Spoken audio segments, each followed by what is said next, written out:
السلام علیکم دوستو۔ حضرت عقبہ بن نافع رضی اللہ تعالیٰ عنہ نے افریقہ کے ایک جنگل میں شہر بسانا چاہا تاکہ وہاں کے مسلمانوں کا لشکر قیام کر سکے۔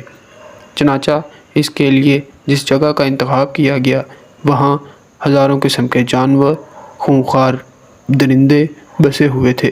حضرت عقبہ بن نافع نے اللہ سے دعا کی، پھر جنگل میں کھڑے ہو کر درندوں سے خطاب فرمایا کہ اے جنگل کے سانپوں اور درندوں، ہم رسول اللہ صلی اللہ علیہ وآلہ وسلم کے صحابہ ہیں اور یہاں رہنا چاہتے ہیں، لہٰذا تم یہاں سے کسی اور جنگل میں چلے جاؤ۔ اس کے بعد جو بھی ہم کو یہاں ملے گا ہم اس کو قتل کر دیں گے۔ یہ سن کر جنگل کے سارے جانور درندے اپنے اپنے بچوں کو لے کر جنگل سے نکلنے لگے اور کسی دوسری جگہ منتقل ہو گئے۔ مسلمانوں کی اس ایمانی قوت کے حیرت انگیز کرشمے نے لوگوں کو متحد کر دیا اور بربر قوم کے بہت سے قبائل نے اس دن ایمان قبول کر لیا۔